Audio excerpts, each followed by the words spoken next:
Today's daf we're going to be learning is Menachot, daf Kufchet. Today's daf is sponsored by Sharon Shezer in loving memory of her sister Rebbi, Devorah Sarah Bat Ben Sion Miriam on her first yahrzeit, and for a refuah shlema for Miriam Bat Malka. And may our neshama have an aliyah.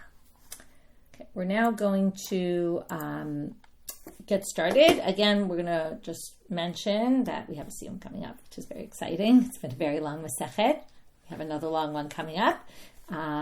So we're looking forward to celebrating together on Thursday at 8:30 p.m. Israel time, whatever time that is where you are, and we're looking forward to seeing you all there. Again, the siyums are always a really good opportunity to gain perspective of the Masechet, which is why we're bringing in Alana Steinhain, who that's her expertise, to kind of take perspective and gain meaning, which I know sometimes through these dapim, it's not so easy to find the meaning every day. So that's the goal of the siyum, besides celebrating our amazing milestone.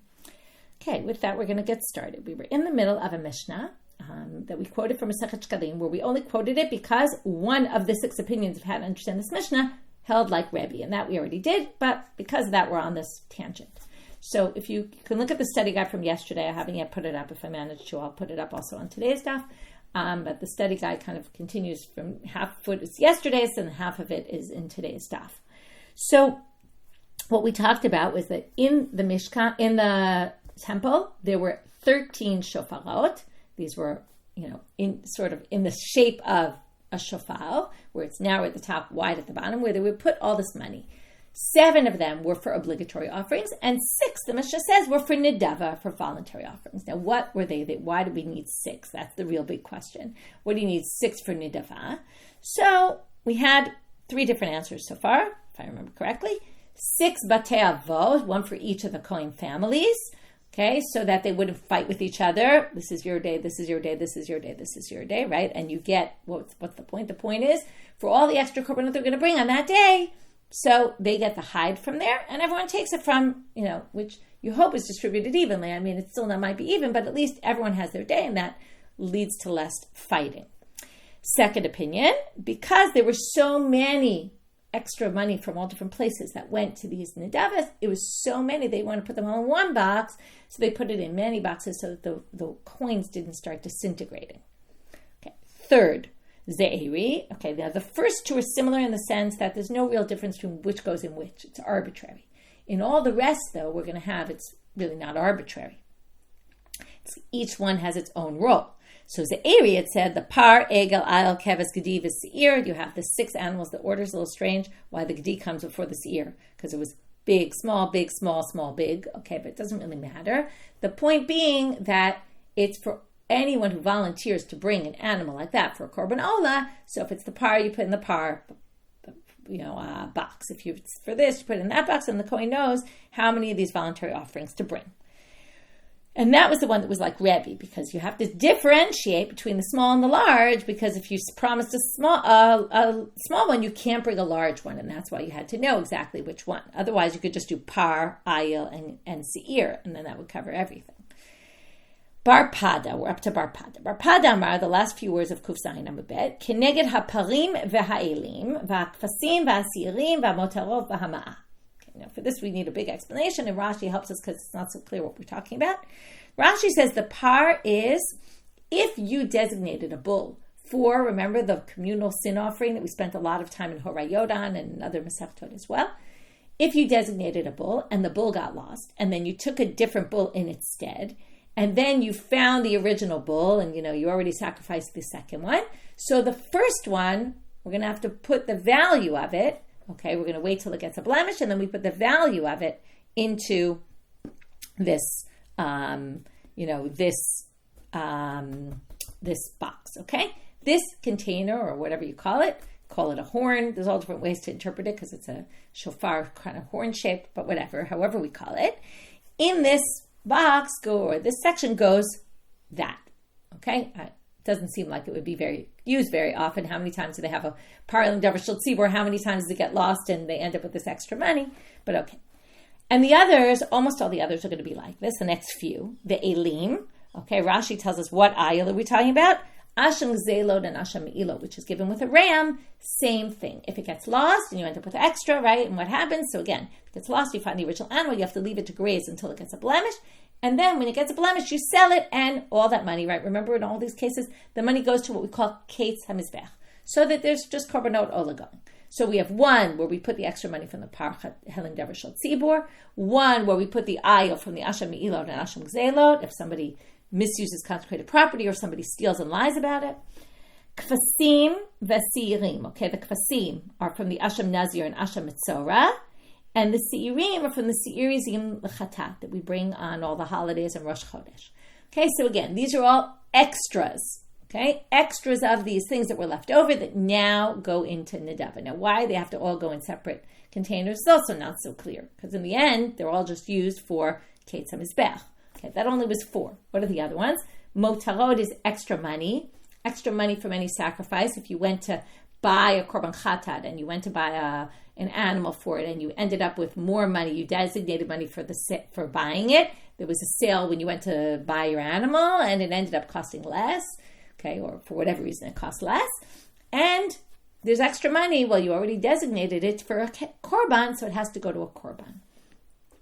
And hama'ah. This is something completely different. This is, we have to go way back to Masechet Shkalim again. When they collected what's Shkalim, it's the Machatzit HaShekel. Okay, besides we talked about all sorts of other things that go on in the temple, but the main thing is the Machatzit HaShekel. We collect a half shekel from everybody. And that half shekel goes to the temple upkeep and it goes to the korbanot. Right? We use all the korbanot tzibor come from there.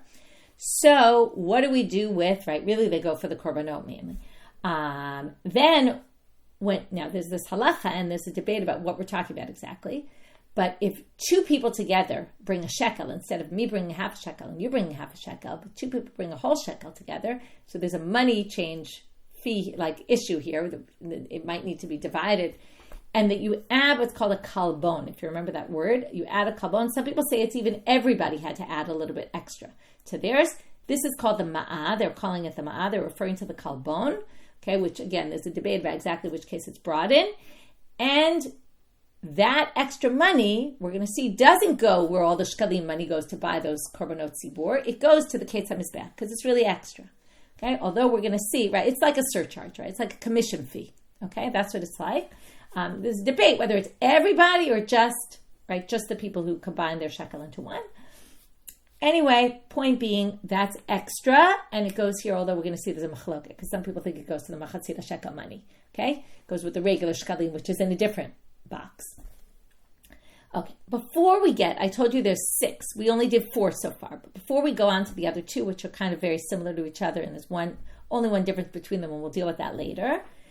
We now want to go through the list, and this is what I showed you on the chart yesterday, that now we're going to go through why didn't each one hold like the other? What's the weak link in each argument?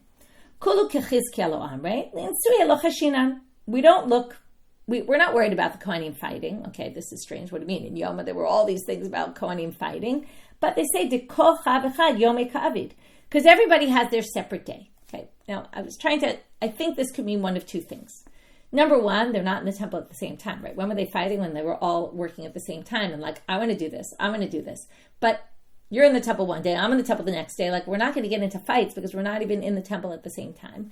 Or it's okay, this is a totally different example, but when you get on a supermarket line, right, you want to check out and, you pick the wrong line and you end up, it takes an hour instead of, the other line. You always look and somehow you always end up on the wrong line, right?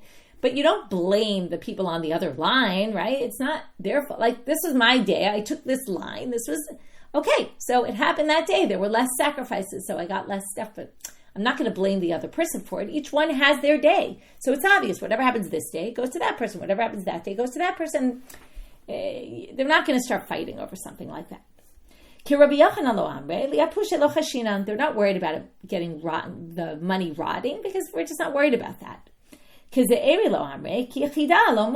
remember, Ze'eri was the one who held like Rebbi, and that's a dat yachid. That's a unique opinion that the majority of the people don't even agree with that opinion. So why would I explain the Mishnah based on a dat yachid, based on one person's opinion? Okay, right? You'd rather have a stam Mishnah match the majority opinion. Motarot, kulunami motarot. according to Barpada, like, what's this motarot example? Why say motarot? All of them are motarot. They're all like one and the same. It doesn't really make so much sense, right? Because the fifth one he called motarot. But everything's really motarot. So, and why would you distinguish between all those different types of motarot? Ma'anami l'shkalim asli. And number two, another problem with that opinion, Barpada's opinion, was that the ma'ah, I told you there's a machloket. The ma'ah, okay, now you have to say like this. There's a machloket. So why not say what Barpada says? Well, we're going to claim that the people who disagree with Barpada and didn't go with his interpretation, they must hold on the other side of that debate and think that the ma'ah doesn't go into nidava. It goes where the shkalim go to buy the korbanot zibur. It's really the commission fee, right? Where does the commission fee go when you buy a ticket? The commission fee goes to the same place your ticket price goes to. Same thing here. Okay, and how do we know there's a machloket? Titania, here's the Braita that says so. Lehechan kalbon zeholech. It's actually the Tosefta in shkalim. Where does the kalbon go to? Lishkalim, divrei Rabbi Meir. Rabbi Elazar omer lenidava. Okay, it says Rabbi Elazar, it should be Rabbi Elazar. Anyway, the point being Rabbi Elazar and Rabbi Meir disagree about where it goes. Does it go to the Nidava? Does it go to Shkalim? So Barpada held like Rabbi Elazar, and those who disagree with him probably held like Rabbi Meir. Okay, now we have two more. Shmuel Amar, Keneged motar chatat, umotar asham nazir, umotar asham etzora, umotar minchat chote, umotar asirit haifashal kohen gadol. I wanted you to read them all so that you'd see.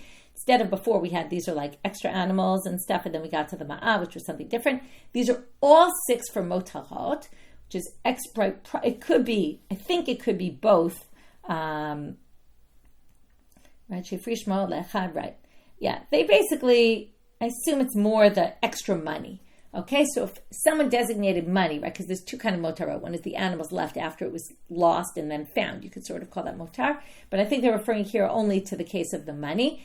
Extra money that people designated for all the following things. One is for the chatat, if someone's designated for a sin offering. One is for an asham. One is for the asham nazir and another for the asham etzora, because those are different kind of ashams. They're not because you really did something wrong, but it's for a different reason. And motar kinim. Oh, I'm sorry, I skipped one. I will skip down to the next one. Motar minchat chote. What's the minchat chote? That's the ola v'yored. Remember, if you had tumat mikdash by accident or tumat kodashim, you were tummy and you ate something, you saw testimony, you didn't testify, or you did a shvuat, I'm going to do something, you swore, and then you didn't do it. Okay? So those, you bring a mincha chote. Remember, you bring an animal. If you can't afford the animal, you bring birds. If you can't afford the birds, you bring a mincha. Okay, and motar asirit ha'ifashal kohen gadol, and the extra from money that the kohen gadol sets aside. Remember, the kohen gadol has to pay for his own mincha. It's called the mincha chavitin. Okay, I just wanted you to pay attention that it's usually called the mincha chavitin. Here they call it the mincha asirit ha'ifashal kohen gadol because it's made from a tenth of an ephah. Remember, then we split it half. That was the whole thing about the size of the kli, the half yisaron. Okay, anyway, that's the 6th. Rabbi Yoshaya Amar, he's going to have a very similar list. That's why by accident I jumped down before to his list. Kenega motar chatat, motar asham nazir, motar asham etzora. The first 4 are the same. Now, he has minchat chote, which is the 5th on the list, but by him it's the 6th. So it's really only one difference. Umotar kinim. He says the remainder from kinim. If somebody said, I'm going to bring a pair of birds and they designate money and there's extra, it goes into there. And motar minchat chote. Okay, so he switches the mincha chavitin of the kohen gadol, the griddle cake offering that he brings, with the kinim. So now we obviously have to figure out, since we did it before with the other opinions, why does one hold like this and one hold like that? Shmuel, my time, alo amar Rabbi Yoshaya, kinim tanele reisha. Because the kinim appears in the first part. In the 7 that are for obligatory offerings, it says kinim already. You're not going to have 2 shofarot that say the same thing, so it's not going to be for kinim. Rabbi Yoshaya, tane velo tane kinim. Wait, so Rabbi Yoshaya doesn't have that? And even if you think he doesn't, maybe he had a different version of the Mishnah, we actually have Rabbi Yoshaya's version of the Mishnah, which teaches us that different Tanaim had different versions of the Mishnah. Okay, because remember, in the Tanaim time period, the Mishnah didn't exist. But in his list of his Mishnayot, V'tani kinim, it says kinim there. So he definitely has kinim on the first 7. So how could it be also here? Well, that's an obvious answer. It's actually a strange question because chad l'kinim v'chad l'motar kinim, right? One is in the obligatory section, which is in the obligatory offerings if someone wants to bring a pair, so they put the money in there, and then the kohen knows, okay, I have to buy a pair of birds with this money. But now we're talking about the motar and the nadava ones, the ones that's the extra money, and that goes, so they might both be called kinim, but they're obviously for 2 different purposes. I don't know why they don't go back and ask Shmuel, so what were you thinking? But, in terms of that, but okay. So then, that explains it. Rabbi Yoshaya, my time alone, Mark Shmuel. Now, why didn't he hold like Shmuel about the Asirit Haifa of the Kohen Gadol? Savala Kemanda Amal Motar Shel Asirit Haifa Shel Kohen Gadol Yirkav. He held that the motar has to be left to rot. Okay, let's say you took extra solet, has to be left to rot. If it was money, you have to destroy it. Okay, you can't use that for anything else. Ditanya. Now, why would you say that? So I'm going to already kind of get to where we're going to end, but when we get just before the next Mishnah, because otherwise it's very hard to understand why would you say it would be your kav. This all seems to be based on the theory the Minchat Chavitim of the Kohen Gadol is called the Minchat Chatat. However, it's obviously not really a regular sin offering. It's not like the Menachot. Menachot is somebody's sin, right? Maybe it's good at the end of like this Zvachim Menachot to talk about this a little bit. There's different kinds of chatats. Chatat generally means sin offering. Sometimes you bring a sin offering because you actually sinned and you have to repent for a particular sin. Sometimes you bring a sin offering that's not really a sin, like the classic case is the Yoledet, a woman who gave birth. Why should bring a sin offering, right? And the commentaries give answers, like she swore in childbirth she'd never, have other kids or something like that. She makes them swear because she's in so much pain and she has to repent for that. But really, she didn't do anything wrong. And what if she did it, right? She still has to bring a sin offering. So, Nazir, right? Why does Nazir bring a sin offering? Some people say, shouldn't have taken a vow, right? We talked about that yesterday. It's not good to take vows. But really, there's no real sin there.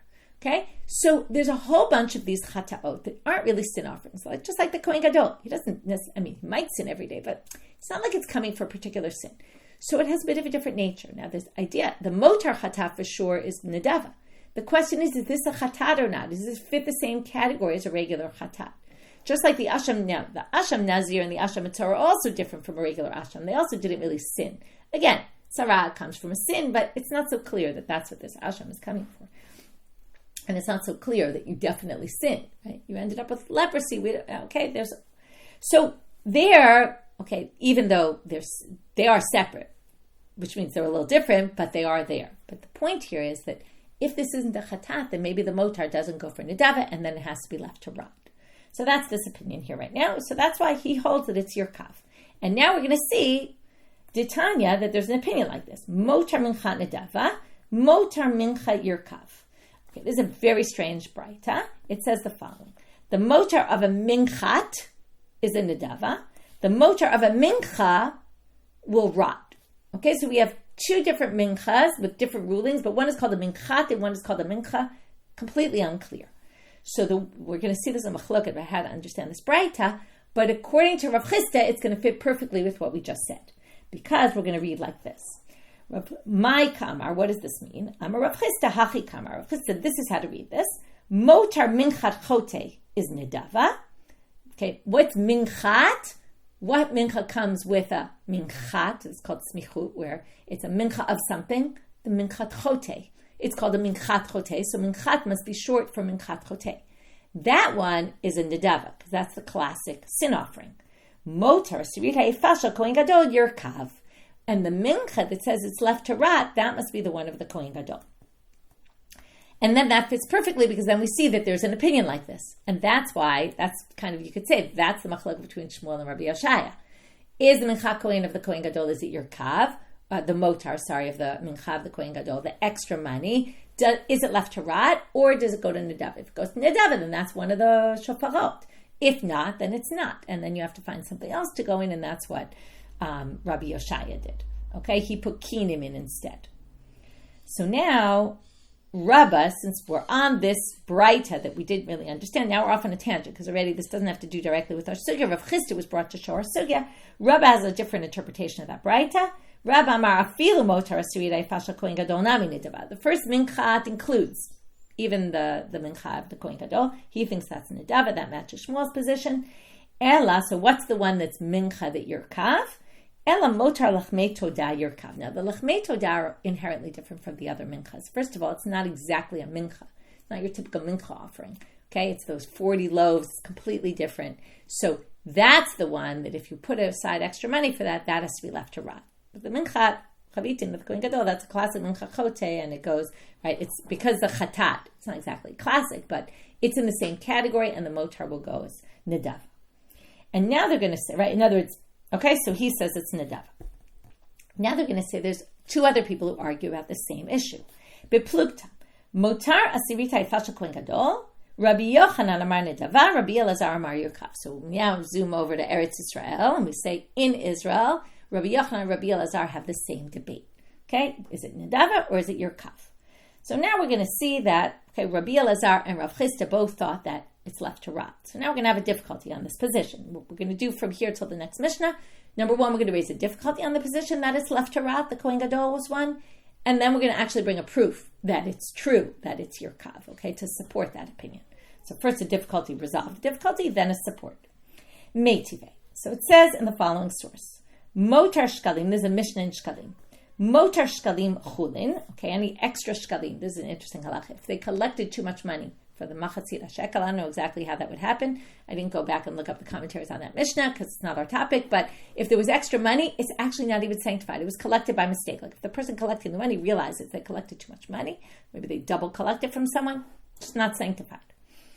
Motar asirit haifa, that's our case, of the Kohen Gadol, right? The 10th of the Eifa, that's what we called it before, the mincha asirit haifa shel Kohen Gadol. And all these others, motar kinei zavim, kinei zavod, if you have extra money from the pair of birds of a zav or a zava, or kinei yodot, or the woman who gave birth who brings a pair of birds, v'chataot v'ashamot, and any chatat or asham, motrehem nidava. So now I a little bit tricked you, but when I said asirit haifa, what did I say? What's asirit haifa? It's the asirit haifa that we talked about before. Asirit haifa of Kohen Gadol, but notice it doesn't say they're Kohen Gadol. So the Gemara says, my love, is this not obviously motar asirit haifa shel Kohen Gadol? It's the extra money set aside for the Kohen Gadol, because that's, we call it the asirit haifa of the Kohen Gadol. We also call it mincha chavitin, right? We have different names, but that's the name of it. They say, lo, motar mincha chote. No, a minchat chote, like a regular minchat chote of the Ulla v'yored, is also asirit haifa. Asirit haifa is, if you remember, that's the baseline number of a mincha. Most minchas are asirit haifa, 10th of an eifa. We've been talking about the Yisaron all this time. So it's talking about the motar of a minchat chote, the classic case, and not this case that we have a debate about. You could just say it's not referring to that. So that was the difficulty. We resolved it. Now, I'm Rav Nachman bar Yitzchak, because I told you we're now going to bring a support. I'm going to prove that position. Titania, it says in the following Braita, Lo Yasim, and this is really, we're ending with what I kind of explained before based on this, because I thought it was going to be difficult to learn this without understanding this, but now we're going to see it inside. Lo Yasim alea levona, shemen v'lo yiten alea levona. If you remember, that's the pasuk about the mincha chote, a sin offering. Comes very basic, remember? No oil, no frankincense. But the end of that pasuk says, ki chatat hi, because this is a chatat. Now, every time we have this is a chatat hi, it's to say, but not something else. Now you can see where this is going. Amar Rabbi Yehuda, hi kriya chatat ve'en acheret kriya chatat.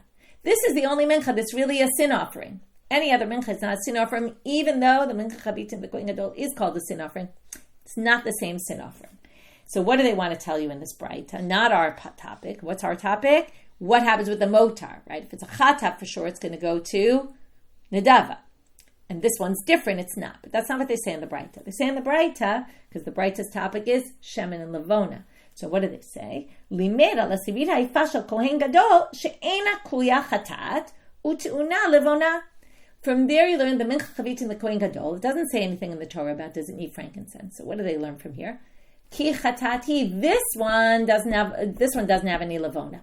But the one that's sort of a chatat, and you would think it was similar, but it's not, is going to have levona, and that's the mincha of the Kohen Gadol. Now, where did they take this? Comes Rav Nachman bar Yitzchak, who's using this to prove the Yirkav Shita, says, U'mid'ena kuya chatat motara Yirkav. Since it's not called a chatat for purposes of levona, that it doesn't, right? That if it was chatat, it wouldn't have levona.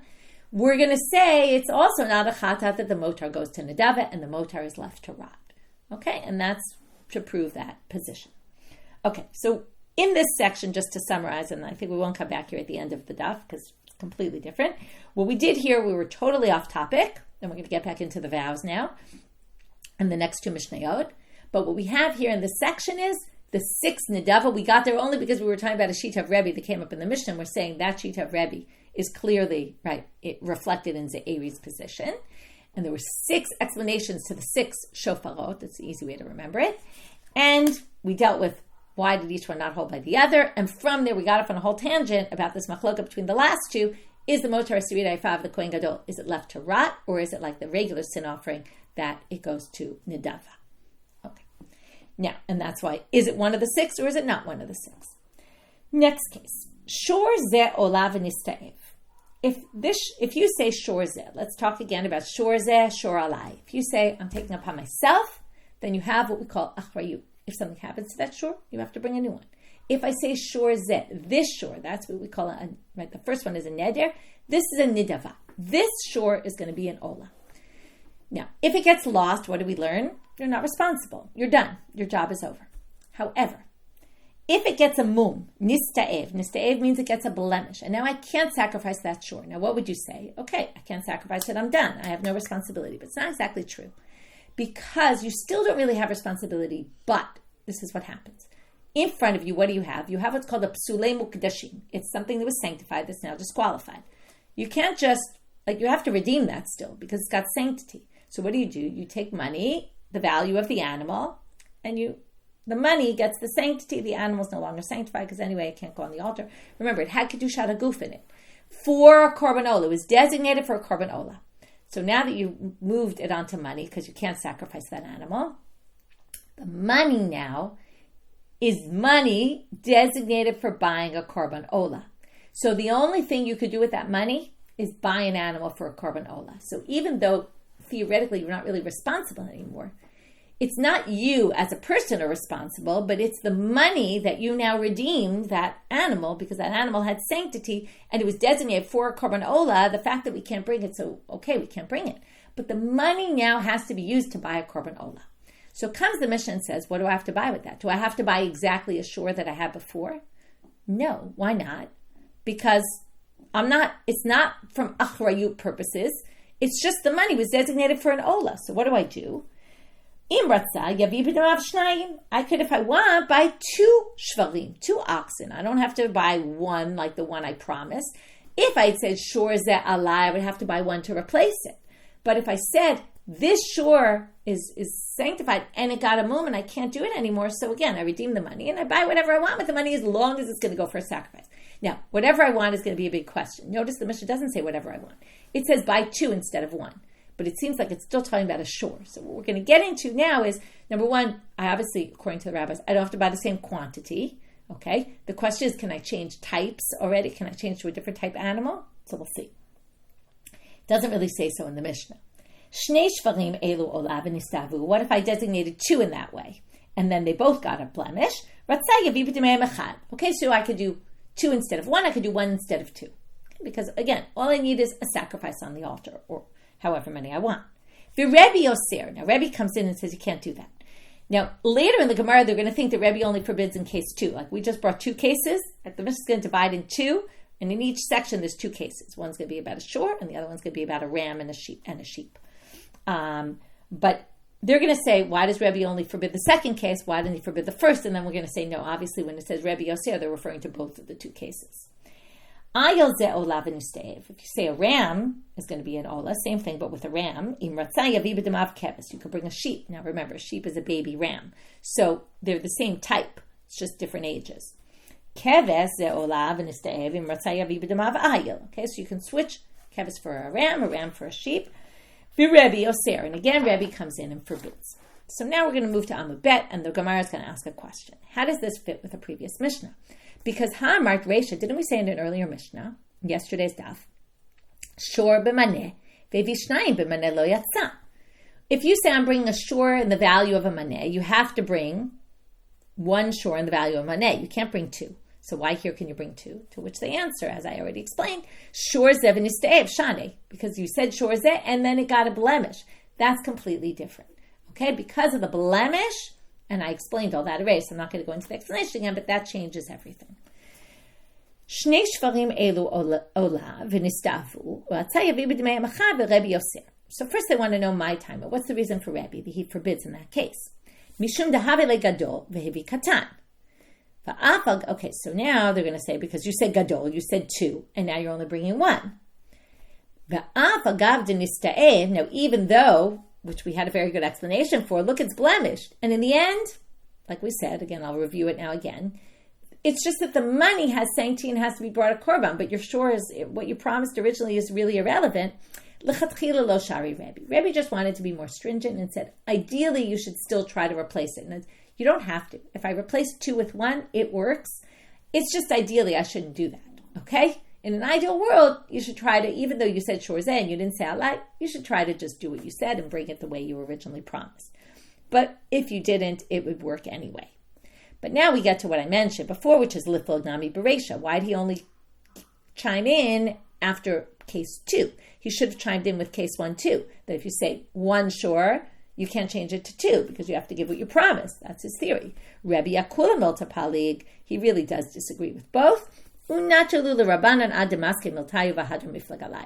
was, as we call it, polite.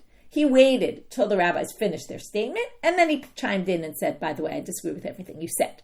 So the simple way of reading the Mishnah really is that Rebbi forbids in both cases, right? In all 4 cases. He comes after 2 cases, and then he comes after another 2 cases, and each time he says, right, each set, he says, I forbid. Clearly he's referring to both.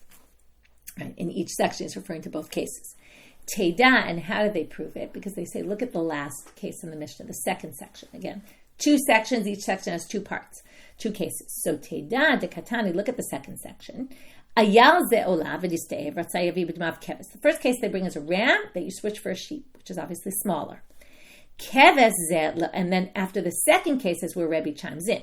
Keves ze Ola v'nistev. If you said sheep, and then it got a blemish, ratzayavi b'dmav ayil, you could bring a ram. V'Rebbi osel. From there, Shmamina, there it's clear Rebbi disagrees with both. Why? Because look at the order of the cases. The second case is more likely that you would permit, because instead of bringing the small animal, you're actually bringing the large animal, and Rebbi forbids. So obviously, if he won't let you bring a larger animal, he's definitely not going to let you bring a smaller animal. So he obviously disagrees in case, if we say there's 4 cases, and he comes after case 2, and after case 4, when he comes after case 4, he's obviously referring to 3 and 4. So when he comes after case 2, he's obviously referring to 1 and 2. Ibailahu. Now we get to the question that I kind of mentioned we would get to before, which is mimina lemina mai. Can you switch different types of animals? Because again, the Mishnah gave us a case of ox and oxen, or oxen and ox, which are obviously the same type, and then ram and sheep, which are also the same type because it's just different ages of the same animal. What if I want to bring an ayil instead of a shore? Okay, can I change that? Can I change the type of animal? Tashma, let's learn from this source. This is a Tosefta. Shor ze ola v'nistev. Lo yavi b'damav ayil, aval maybe b'damav shnei elim. If you say this shore and it got a blemish, you can't bring with the money a ram, but you can bring 2 rams. So what do you see here? It seems to work to switch it. Now you have to bring 2, but you could bring a different type. V'Rebbi oser lefi she'ein bila. Shmamina. Okay, so first of all, we can already get our answer from here about the rabbis. Rebbi doesn't permit it anyway. Rebbi here does it, but we're going to have 2 problems with this source. So let's just learn anyway, Rebbi. Rebbi forbids. Why? Says because if you switch a shore with 2 elim, now when you made your original promise, you were going to bring 1 animal with 1 libation. Now you're going to end up bringing 2 animals. You're going to need 2 libations. And now you're not going to have bila. What's bila? Remember? Mixing the mincha. So you're not going to be able to mix the mincha all together because you're going to have 2 separate minchas that each go in 2 separate vessels. So that seems to be his problem, that you're going to end up with 2 different minchas. So that's going to be a bit of an issue because that's definitely not the issue he was talking about in our Mishnah. So anyway, before we get there, we're going to focus on the rabbis. We're going to basically find the problem with the rabbis' position in this Tosefta and then a problem with Rebbi's position in this Tosefta as they compare to our Mishnah. Ihachi. Now, if you can switch. Now, what did Rebbi say the rabbis say in the Mishnah? You could switch even from an ayil to a kevis, which is smaller. So if you can switch from a shore to an ayil, ihachi my iria trey afilu chadnami. Now, the Tosefta said you can't switch it to 1. But according to what the rabbis said in the Mishnah, you could switch the larger animal with the smaller animals. You should be able to switch a shore with an ayil. Once you can switch types, it shouldn't matter the size. So, what's the answer? Let's just keep reading the question. Because the rabbis didn't distinguish. Once it gets a blemish, you can even exchange it with a smaller animal. To which they answer, Trei Tanai V'aliba de Rabbanan. This could be, by the way, the same answer they're going to give to the Rebbi problem in the Breita, in the Tosefta, which is, there's two different approaches about what exactly the rabbis said. So the rabbis do allow switching from one type to the other, but the question is, do they only allow it when it's equivalent, like 2 elim to 1 shore, or is it only when they're this, or is it even when it's smaller animal? Okay, so that's the debate between the Tosefta and the Mishnah. Rebbi Oser L'fi She'ein Bila. Now this is very problematic with the Mishnah because it sounds like Tama De'ein Bila. It sounds like only because there's no Bila. You can't switch one animal for 2 because you're going to end up, you can't mix them all together. Ha Yesh Bila. What if you're switching one animal for 1? It sounds like it would work. Nachan Shara, it would be okay because his whole issue is just the problem of Bila. What if I switch 1 for 1? It should seem to work. V'hatnan, and look at the Mishnah, it clearly doesn't work. Rebbi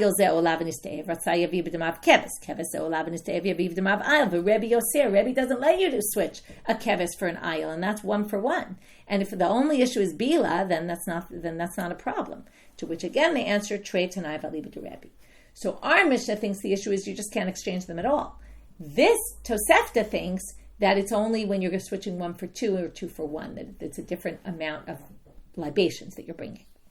Okay, now, just finishing up this little section, which is the Breita, basically the Tosefta that we read, said, Shor ze olav v'nistev, don't bring an ayah, but you can bring 2. Rebbi forbids because there's no bila. And we brought this all because we wanted to know, can you switch from type to type? And the rabbis, according to the rabbis, you can switch types, even though our Mishnah didn't say so. Now, the Breita finishes, after it brings us machloket Rebbi and the rabbis, it then says, Ubetolim, if the animal doesn't have a blemish, Egel vehevi pal, keves vehevi ayil yatsa.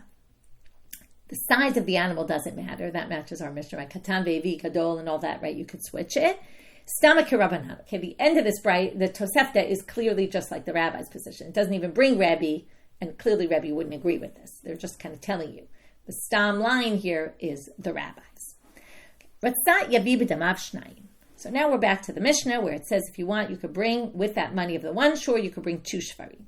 Amar Rav Menachot bar Zvi Amar Rav lo shanu ela de amar shor ze Ulla. Okay, this only works, like we explained, when you say the language of a nedava. This shore is an Ulla. If I said harei alai, it wouldn't work.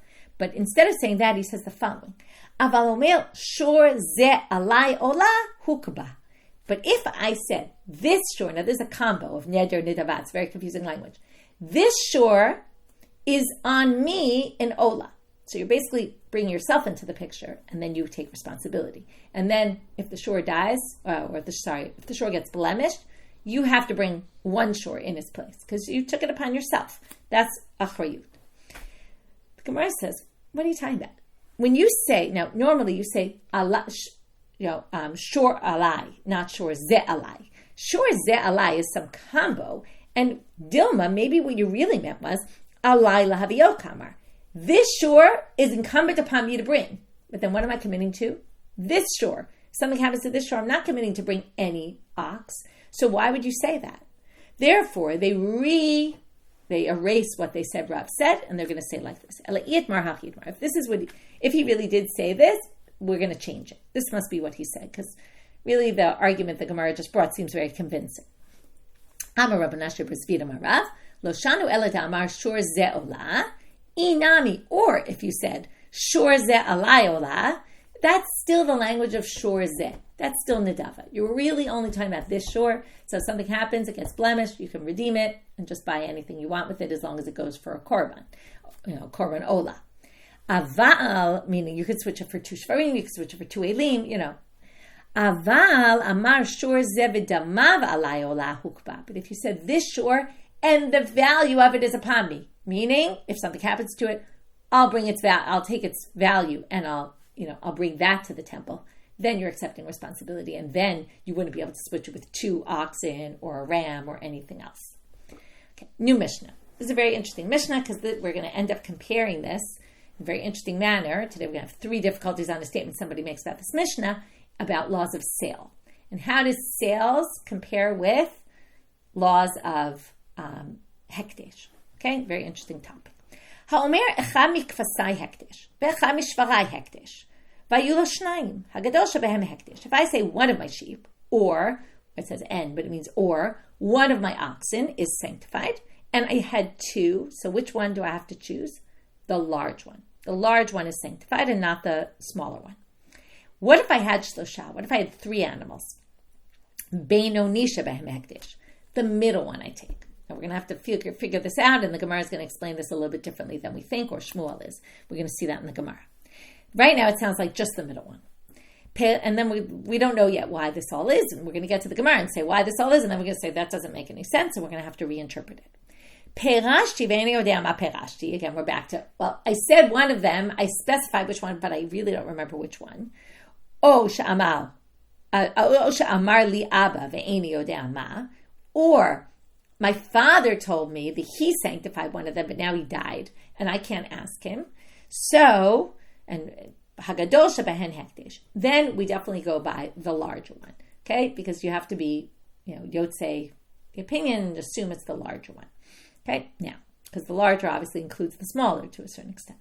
The value, anyway, is more. So now they're going to say, why, if I said one of my sheep, is it the larger one? Alma makdish ba'ayin yafa makdish.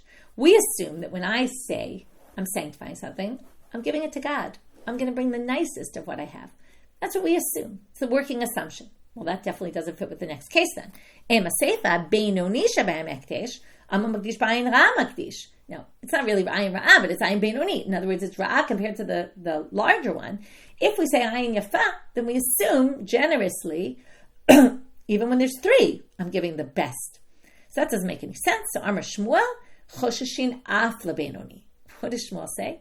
What we mean here is even the middle one, meaning the middle one and the largest are hekdesh. We're going to have to see what do. You're going to bring two animals instead of one. So we'll get there. Because the Beinoni compared to the worst one is actually ayin yafa. So we have to be concerned. In other words, we assume I give generously. The question is, do I do the middle or the largest? So both are safek hekdesh. So hechiyav, what do I do? Rabbi Chia barav mamtin lo ad shiyumam umachalei lekdushatei b'gadol. I wait till the Beinoni because maybe one of them was kedushat aguf and we don't know which one. So I have to wait till the middle one gets blemished. Once it's blemished, I then say, the large one, either I'm sacrificing it because it was the one that I sanctified, or the Beinoni was, well, I'm moving the sanctity onto the large animal and be done. Now, what if the first one, the large one, gets a moon first? It doesn't say that, but the commentaries say what you do is like this. If the large one gets a blemish, then you say, I'm moving the sanctity from the large one onto the small one. Obviously, you have some extra money because the large one's worth more. So you basically have to add money to it then, and then bring your sacrifice, and then the extra money gets also sanctified. Right? Probably go to Nedava. Going back to the beginning of our daf. Okay, now we're going to end our learning with this statement that Rav Nachman makes in the name of Rabba bar Avua. Lo shanu ela. Okay, Amar Rav Nachman, Amar Rabba Avua. Lo shanu ela. The Mishnah, when it said one of my sheep or one of my oxen, he says only exactly those words, one of my shvarim. Aval amal shol bishvarai hekdesh. If you say an ox for my oxen, not one of my oxen, if you say an ox for my oxen, hagadol shebem hekdesh. Only the larger one. You don't have to worry about the Beinoni in that case. It's clear you meant the larger one. Because what did you say when you said shor b'shvarai? You meant Torah b'Torah kamar. Torah is a shor in Aramaic. You meant the best of the best. Okay, you obviously meant the best. That's what it means. Okay, now we're going to have difficulties on this. Really? We're going to try in other cases and sales and see that that's not the case.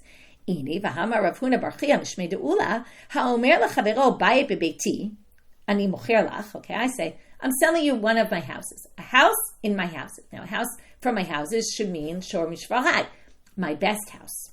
Now, what does it say here? Mar'eu aliyah. When you come to take possession, I say, oh, it's the top floor. Now, the top floor is the worst, right? So, lav mishum dekaria, is it not because basically I could give you the worst one and say, I just said a house in my houses. Any house, my house, top floor. Love. How do we resolve this according to Rabbi Ulla? What you meant is you have to give the best house. When it said aliyah, it doesn't mean aliyah, the second floor. Aliyah means the best. Okay, you could understand it as right elyon. Right, elyon is top, but it also is best. So you misunderstood the Braita. The Braita means you have to give them the best. Second difficulty, Meitive. Shor b'shvarai hekdesh, v'chein shor shel hekdesh shenitarev b'achirim, hagadol shebehen hekdesh, v'kulam yimachul l'tzarchei olot u'tumein chulin. Okay, let's get this. There's 2 cases and 2 laws. Shor b'shvarai hekdesh, that's exactly what we're talking about, an ox among my oxen, and a different case completely. I had a shor of hekdesh that got mixed up with non-hekdesh shvarim. What do? In both these cases, hagadol shebehem hekdesh, you take the largest one, that's the one you're going to bring to the altar. And the rest of them, now, shor b'shvarai hekdesh, what should we say? It's definitely the big one, not any of the others. But this says, kulam yimachru l'tzarchei olot u'tumein chulin. All the others are safek, maybe they're sanctified kedushat haguf, maybe you meant them. So what do you have to do? You have to sell them. The money is actually going to be chulin, but you have to sell them only to people bringing the animals on the altar, because maybe it was supposed to be sanctified for the altar already. Maybe that's the one you meant. So it seems here that shor b'shvarai is still a suffix, just like echad mishvarai. And that goes against what he said, to which they say, no, that law, the second law there, again, there's 2 cases and 2 laws. The second law, okay, so if we split this into 4 parts, case, law. We're going to say like this. The case, the law number 2 is referring specifically to case number 2 only. When one shor gets mixed up in a lot of shvarim, so we take the largest one and sacrifice it because you're maximizing the value to the temple, but maybe one of the others was, so you have to treat them all with kedusha, but not our case. I said that doesn't work because havachein kamar. It said this and this is just like that, which means that how you read it, the way we read it, number 1 is just like number 2 in both these laws. So they're saying no, tirguma gadol. The chen is the 2 cases. We go like this. If we say there's 4 parts of the sentence, case 1 and case 2 are the same for law number 1, but they're not the same for law number 2. Okay, law number 2 only refers to case number 2, and then we've resolved our problem, because then it's perfect. Gadol shebe shor b'shvarai is actually the biggest of my shvarim. Okay, last difficulty, and we'll finish with this. Meitive. Bayit bebeti ani mocher lach, v'nafal, mar'ehu naful. This is a great case. I say I'm selling you the house in my houses, which we think means the best of my houses. And then one of my houses, before you take possession, one of my houses completely collapses. And I say, oh, that's the house you bought. Sorry. And I'm good. If I say I sold you one of my slaves and one drops dead before you take possession, and then I say, oh, it's that one, the one that dropped dead. Sorry. V'amai. Why don't we see which one fell, which one died, and was it your biggest? If it was your biggest, then yes. If it wasn't your biggest or most valuable, then no. That's what Rabbi Ulla said, shor b'shvarai bai b'beiti. So we're going to leave this as a question. This was our 3rd question on Rabbi Ulla, and we'll see tomorrow what the response is going to be. So, and tomorrow we'll really talk about, are these really comparable? Laws of sales and laws of hekdesh, which is a good question. So, it brings us back to our Nezikin, Bava Metzia, and all that, compared to Kodshim, and they're not really the same world. So in the second part of today's daf, we talked about what happens when the animal gets blemished, and then just the money is sanctified, and then the money just has to go, the money is for Ulla, but you can do any combination of animal except for Rebbi, who disagreed with that. And then we went through their opinions, and then we saw this Tosefta, which seemed to have a bit minor differences of Rebbi and the Rabbis, and we said, yeah, they do. Tosefta has a bit of a different approach than the Mishnah. From there, we got to the statement of Rav about shor ze alai, some combo of neder nedava, which one is going to be, at what point does it switch? And say this is no longer a nadava, it's actually a neder, and then you have to replace it with exactly the same animal. And then we got to what the language is, one of my oxen, what you do, and then what you do if you say the ox of my oxen. And then an ox of my oxen, that means the best. And then we're going to say, is that really the case, right? How does that compare with laws of sales? And with that, we finish for today. We'll come back to that issue tomorrow. Wishing everyone a good day. And as I mentioned before, but I'll mention again, Friday there's no regular class. It's a good time to listen to Ayelet's intro, which will hopefully be up. I'm sure it will be up by then. To the new Masechet, and the Shabbat daf is the first daf of Chulin, so that will be posted on Friday morning as well. So you can learn the first daf of Chulin on Friday, but it's really the daf for Shabbat. I know sometimes people get confused with all that, because we're going to do the Siyum on Thursday. We're going to learn 2 dapim on Thursday, basically. Okay, and with that, we wish everyone a good day and B'sorot Tovot.